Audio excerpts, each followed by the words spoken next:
ఇది మనము ఓమా, ఇది సోంపు, ఇది కొంచెం జీలకర్ర, ఇవేమో నువ్వులు, ఇంకా ఇదేమో ధనియాలు, కొంచెం కచ్చబచ్చదంచిన ధనియాలు.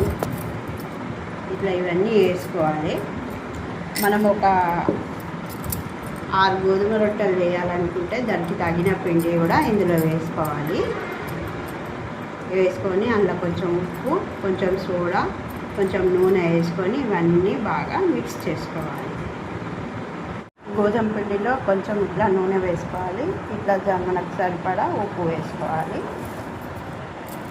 కొంచెం సోడా కూడా వేసుకోవాలి, తినే సోడా.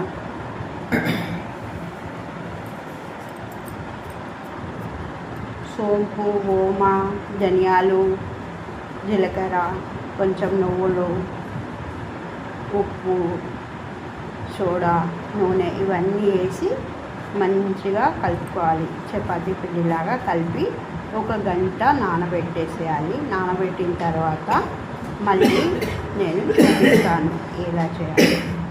అన్నీ వేసి కలిపిన తర్వాత మంచిగా నూనె అన్నీ వేసి కలిపినాం కదా, ఇట్లా మనం పిసికితే ఇట్లా ముద్దలా రావాలి. ఇప్పుడు వాటర్ వేసి పిసుకోవాలి. నానబెట్టి పెట్టినాం కదా పిండి, చూడండి మంచిగా దీన్ని 2 అవర్స్ అవుతుంది నానబెట్టి. ఇప్పుడు దీన్ని మంచిగా మనము 2 భాగాలు చేసుకోవాలి. పిండిని చూస్తున్నారు కదా, ఇట్లా రెండు భాగాలు చేసుకున్నాం పిండిని. ఈ 2 భాగాలు చేతితో చపాతీలాగా ఒత్తుకోవాలి. ఇప్పుడు ఇట్లా ఈ 2 భాగాలు ఒకతాన ఇట్లా చపాతీలాగా ఒత్తేసుకోవాలి. ఇలా మనము దాన్ని చేతితోనే ఇట్లా చపాతీలాగా ఒత్తేసుకోవాలి. 2 భాగాలు చేసిన పిండిని ఇదిగో ఇలా 2 ఒత్తేసి ఇట్లా ఒకదానిపైన ఒకటి వేసేసుకొని, చూస్తున్నారు కదా మంచిగా వేసి దీన్ని మనము ఇట్లా రోల్ చేసుకోవాలి. ఇట్లా రోల్ చేసుకోవాలి.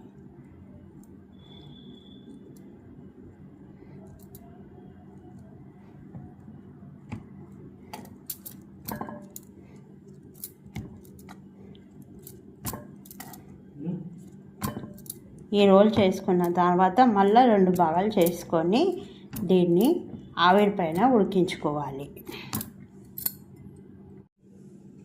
ఇట్లా మనము దాన్ని మంచిగా ఇట్లా సన్నము చేతితోనే ఇట్లా రోల్ చేసుకోవాలి.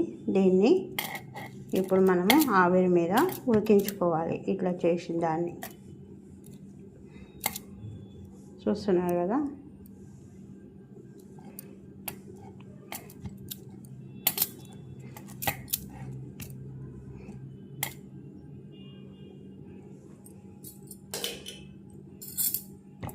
ఇట్లా మనము 2 చేసుకున్నాము. వీటిని ఆవిరి మీద ఉడికించుకుందాం.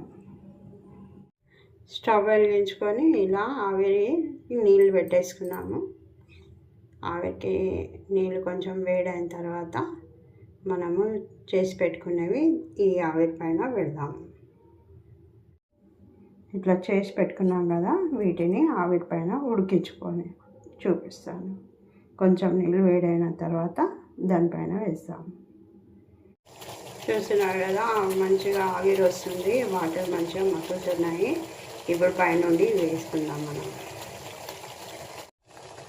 ఇట్లా ఆవిరి పైన ఇది వేసేసుకోవాలి. మంచిగా ఆవిరి పైన ఉడకాలి. ఇవి ఇట్లా ఆవిరి పైన వేసుకున్నాం కదా, మంచిగా ఇది ఆవిరి పైన ఉడకాలి.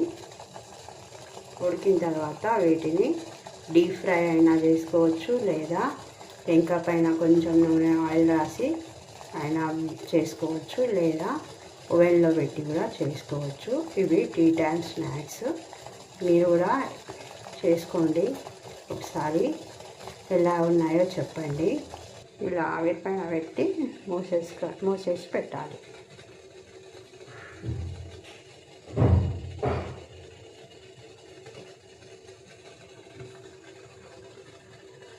చూస్తున్నారు కదా ఆవిరిలో ఎంత మంచిగా ఉడికినాయో, మంచిగా ఉబ్బిపోయినాయి కూడా మనవి.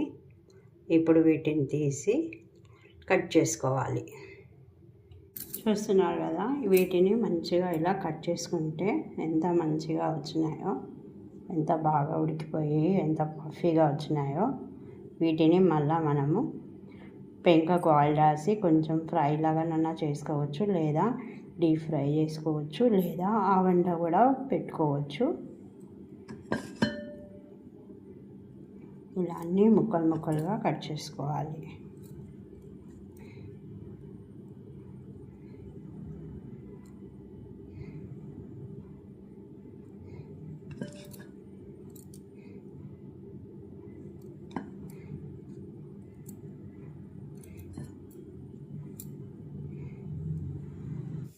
చూస్తున్నారు కదా, మనం అన్నీ పెంకకు కాస్త నూనె రాసి దానిపైన ఇలా పెట్టేసుకున్నాము.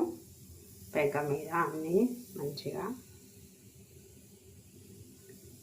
ఇవి ఒక 2 నిమిషాల తర్వాత మలుపుకోవాలి. ఎందుకంటే ఆల్రెడీ ఉడికిపోయినాయి కదా, ఏదో అలా కొంచెం ఇవి టీ టైమ్ స్నాక్స్గా చాలా బాగుంటాయి. మీరు కూడా ట్రై చేయండి. Thanks for watching. మా ఛానల్ని సబ్స్క్రైబ్ చేయండి, మంచి కామెంట్స్ పెట్టండి. చూస్తున్నారు కదా, ఇవన్నీ మళ్ళీ మలుపుకోవాలి. ఇలా ఒక సైడ్ కాలిన తర్వాత మళ్ళీ ఇంకో సైడ్ అన్నీ మలిపేసుకున్నాను. వీటిని చాయ్తో వాటైనా ఉట్టిగైనా తినొచ్చు. ఎందుకంటే ఇందులో మనము జీలకర్ర వేసాము, సోంపు వేసాము, ఓమా వేసాము, నువ్వులు వేసాము, ధనియాలు కూడా వేసాము కచ్చపచ్చ దంచి, ఉప్పు, కొంచెం సోడా వేసాము, నూనెతో కలిపి చేసుకున్నాము. హెల్త్కి కూడా కొంచెం మంచిదే. ఎందుకంటే మనం ఎక్కువ డీప్ ఫ్రై చేయట్లేదు, పెంక మీదనే లైట్గా ఇలా చేసుకుంటున్నాము. ఎందుకంటే మా దగ్గర ఓవెన్ లేదు కాబట్టి మేము పెంక మీద చేసుకుంటున్నాము. ఓవెన్ ఉన్న వాళ్ళు ఓవెన్లో వేసుకున్నా కానీ ఇలా మంచిగా కరకరలాడుతూ రెడీ అవుతాయి. ఇవి టీ టైంలో కానీ తినాలనిపించినప్పుడు పిల్లలు పెద్దలు అందరూ తినొచ్చును. చాలా బాగుంటాయి. మీరు కూడా ట్రై చేయండి. Thanks for watching.